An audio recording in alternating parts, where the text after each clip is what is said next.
Hi, this is Shabna Jain. நாங்கள் இன்றைக்கி ஒரு கேஸ் பற்றி பார்க்க போகிறோம். இது கிரேட் 7ல் படிக்கிற ஒரு மாணவி சம்மந்தப்பட்டது. அதாவது அந்த மாணவி எப்பயுமே கிளாஸில் பாடங்களை பெருசாக இன்ட்ரெஸ்ட் இல்லை. பட் எப்பயுமே ஒரு பென்சில் ஒன்றும் தாளொன்றும் வச்சுக்கொண்டு எப்பயுமே வரைஞ்சி கொண்டு இருக்கிற ஒரு மாணவியாக காணப்படுறார். பட் கிளாஸில் மற்ற எந்த பாடங்கள்லையுமே பெருசாக இன்ட்ரெஸ்ட் இல்லை. ஹோம்ஒர்க்ஸ் கொடுத்தாலும் செஞ்சுட்டு வாரதில்லை. ஸோ இதனால் ஆசிரியர்கள் அவ எப்பயுமே ஏசி அவட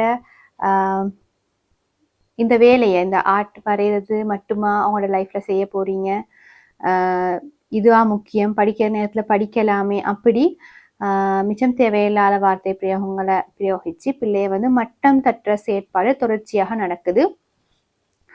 ஸோ பிள்ளை காலப்போக்கில் இந்த ஆர்ட் வரைகிறதையும் விடுது. ஸோ அப்படியே அதையும் விட்டுட்டு ஒன்றுமே செய்யாமல் கிளாஸில் தொடர்ச்சியாக காணப்படுது.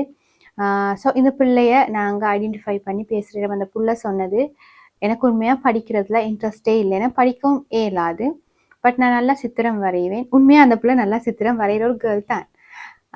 சித்திரம் வரைவேன்.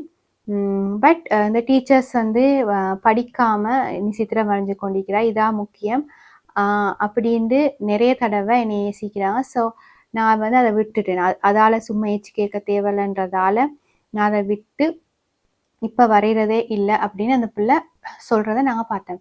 ஸோ இந்த மாதிரி சந்தர்ப்பங்களில் சில பிள்ளைகளுக்கு சில துறையில் இன்ட்ரெஸ்ட் இருக்கும். அந்த துறையை நாங்கள் ஐடென்டிஃபை பண்ணி அந்த துறையில் அந்த மாணவியை எங்களுக்கு எந்த அளவுக்கு முன்னுக்கு கொண்டு போகலாம் என்ற விஷயத்தை தான் நாங்கள் யோசிக்கணும். ஏன்னா எல்லா மாணவர்களுக்கும் எல்லாமே செய்ய இயலா. ஸோ மாணவர்களோட திறமையை சரியான முறையில் ஐடென்டிஃபை பண்ணுற டீச்சர்ஸாக நாங்கள் இருக்கணும். பேரண்ட்ஸும் இதில் கொஞ்சம் கவனம் செலுத்தணும். ஏன்னு சொன்னால் எங்களோட பேரண்ட்ஸுக்கு எப்பயுமே மார்க்ஸ் தான் டார்கெட்டாக இருக்கும்.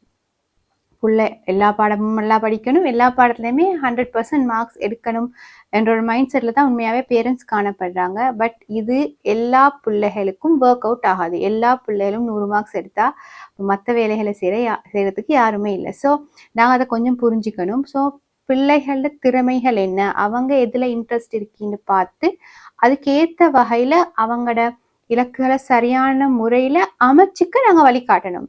அந்த பிள்ளைக்கு அதை எப்படி அந்த துறையில் முன்னுக்கு போகணும்னு தெரியாமல் இருக்கலாம். ஸோ பேரண்ட்ஸ், டீச்சர்ஸ் இதை கொஞ்சம் கவனத்தில் கொண்டு அந்த மாணவர்களுக்கு சரியான வழிமுறையை நாங்கள் காட்டி கொடுத்தா நிச்சயமாக அந்த துறையில் அந்த மாணவன் மீறதுக்கான வாய்ப்புகள் அதிகமாக காணப்படும், இந்த மார்க்ஸ் ரேஸில் ஓடுறதை விட. ஸோ இதில் பேரண்ட்ஸும் டீச்சர்ஸும் கொஞ்சம் கன்சிடர் பண்ணி அவங்களோட கிளாஸில் எப்படி ஒரு மாணவன் இருக்கின்னு சொன்னால் அந்த மாணவன்கிட்ட இருக்கிற திறமையை இல்லாமல் ஆக்காமல் அந்த திறமையை இன்னும் மெருகேற்றி அவனோட வாழ்க்கைக்கு ஒளியோட்டக்கூடிய ஒரு நிலைமையை ஏற்படுத்தி கொடுக்கறதுக்கு டீச்சர்ஸும் பேரண்ட்ஸும் முயற்சிக்கணும். இந்த வீடியோ பிரயோசனமாக இருந்திருக்குன்னு நம்புகிறேன். Thank you so much.